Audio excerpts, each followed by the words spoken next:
എല്ലോ നീസേ ഇതെത്താ അന്റിയും കുറേ ചെങ്ങായിമാരുടെ സ്റ്റോറി, ഒരു ചെക്കൻ്റെ കൂടെ ഒരുപാട് ആളുകൾ ഇങ്ങനെ നടക്കുന്ന നമ്മുടെ എന്താ പറയുക എയർപോർട്ട് അതോറിറ്റീസും കാര്യങ്ങളൊക്കെ. ഈ ഒരു സ്റ്റോറി ആവും ഉദ്ദേശിച്ചിട്ടുണ്ടാവും അല്ലെ. ഇത് സംഭവം ഒന്നുമല്ല. അയാൾ സിനിമാ നടനോ അല്ലെങ്കിൽ വേൾഡ് പ്രശസ്ത ഏതെങ്കിലും കളിക്കാരനൊന്നുമല്ല. അദ്ദേഹം വെറും ലിബിയയിൽ ഒരു സാധാരണക്കാരനായിട്ടുള്ള ഒരു മനുഷ്യനാണ്. ഹജ്ജിന് വേണ്ടി പുറപ്പെടുവാൻ വേണ്ടിയിട്ട് ഫ്ലൈറ്റിൽ കയറാൻ വന്നതാണ്. ഇനിയാണ് കഥ ആരംഭിക്കുന്നത്. അല്ല, ലിബിയയിൽ നിന്നിട്ടുള്ള ആമിർ എന്ന് പറയുന്ന ഒരു ഗദ്ദാഫി മൂപ്പര് ഹജ്ജിന് വേണ്ടി പുറപ്പെടുവാൻ എയർപോർട്ടിൽ എത്തിയതാണ്. അപ്പോൾ വസ്ത്രങ്ങളൊക്കെ മാറ്റിയിട്ടാണ് അദ്ദേഹം വരുന്നത്. പക്ഷെ അവിടെ മറ്റേ ചെക്കിങ്ങും കാര്യങ്ങളൊക്കെ കഴിഞ്ഞപ്പോഴാണ് അവിടുന്ന് മനസ്സിലായത് മൂപ്പര് ഡോക്യുമെന്റേഷനിൽ എന്തോ പേരിലോ മറ്റോ എന്തോ ഒരു മിസ്റ്റേക്ക് കാരണം സേഫ്റ്റി അങ്ങനെയാണല്ലോ എയർപോർട്ടിലൊക്കെ അങ്ങനെയുള്ള സംവിധാനങ്ങളൊക്കെ ആണല്ലോ. അപ്പോൾ അദ്ദേഹത്തിന് ഹജ്ജിന് പുറപ്പെടാൻ പറ്റില്ല എന്നുള്ള രീതിയിൽ, അതായത് അദ്ദേഹത്തിന് ഫ്ലൈറ്റിൽ പോകാൻ പറ്റില്ല കാരണം അദ്ദേഹത്തിന് ഡോക്യുമെന്റേഷനിൽ എന്തോ ഒരു മിസ്റ്റേക്ക് വന്നിട്ടുണ്ട്. അപ്പോൾ ആ ഒരു രീതിയിൽ ഇങ്ങനെ നിൽക്കുമ്പോൾ അവിടെയുള്ള ആളുകളൊക്കെ മൂപ്പരോട് പറഞ്ഞു.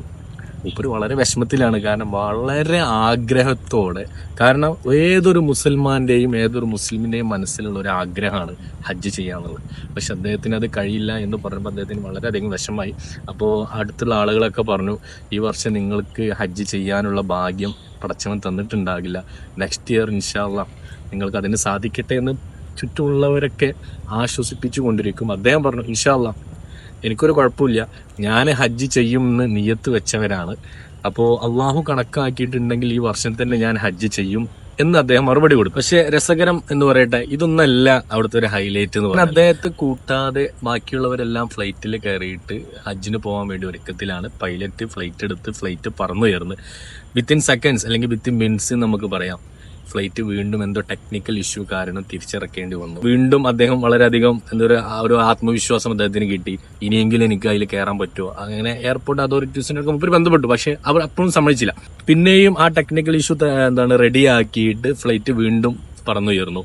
വിത്തിൻ സെക്കൻഡ്സ് വീണ്ടും ആ ഫ്ലൈറ്റ് തിരിച്ചിറക്കി. അങ്ങനെ 2 പ്രാവശ്യം ടെക്നിക്കൽ ഇഷ്യൂ കാരണം വീണ്ടും ഫ്ലൈറ്റ് ഇറക്കി. അപ്പോൾ അതിന്റെ പൈലറ്റ് പറഞ്ഞത്, ഇനി ഫ്ലൈറ്റ് എടുക്കണമെന്നുണ്ടെന്നുണ്ടെങ്കിൽ നമ്മൾ ആമിറിനും കൂടി നമ്മുടെ ഫ്ലൈറ്റിൽ കയറ്റുക, എന്നാലേ ഞാൻ ഇനി ഫ്ലൈറ്റ് ഓടിക്കുള്ളൂ എന്ന് പറഞ്ഞ് അവസാനം അദ്ദേഹത്തിൻ്റെ ആ ഡോക്യുമെന്റേഷനിൽ വന്നിട്ടുള്ള ഇഷ്യൂ ഒക്കെ പരിഹരിച്ച് അദ്ദേഹത്തിന് ഫ്ലൈറ്റിൽ കയറ്റി അവർ ഹജ്ജിന് പോയി. അപ്പോൾ ഹജ്ജിന് അദ്ദേഹത്തെ ഇറക്കി കൊടുക്കാൻ പോയി. അതുമായി ബന്ധപ്പെട്ടിട്ടുള്ള ഫോട്ടോസും വീഡിയോസും ഒക്കെയാണ് സാധ്യതയിലെ നമ്മൾ സോഷ്യൽ മീഡിയയിൽ കണ്ടത്, ഇനി കാണാൻ പോകുന്നത്. കാരണം അദ്ദേഹത്തിൻ്റെ ഉള്ളിലുള്ള ഒരു ഉദ്ദേശശുദ്ധി നമുക്ക് എല്ലാവർക്കും അതൊരു മാതൃകയാണ്. എൻ്റെ മനസ്സിലുള്ള ഒരു അചഞ്ചലമായിട്ടുള്ള വിശ്വാസം മാത്രമല്ല, നമ്മളൊരു കാര്യം ആഗ്രഹിച്ചിട്ടുണ്ട് എന്നുണ്ടെങ്കിൽ ലോകം മുഴുവൻ അതിനെതിരെ നിന്നാലും പടച്ച റബ്ബ് തീരുമാനിക്കാതെ അത് ഒഴിവാക്കാൻ പറ്റില്ല, തടയാൻ പറ്റില്ല എന്നുള്ളതിൻ്റെ ഏറ്റവും റീസെൻ്റ്ലി ആയിട്ടുള്ള ഒരു ഉദാഹരണമാണ് ഈ ലിബിയയിലെ ഈ അമീർ എന്ന് പറയുന്ന ആളുടെ ഈ ഒരു കഥ.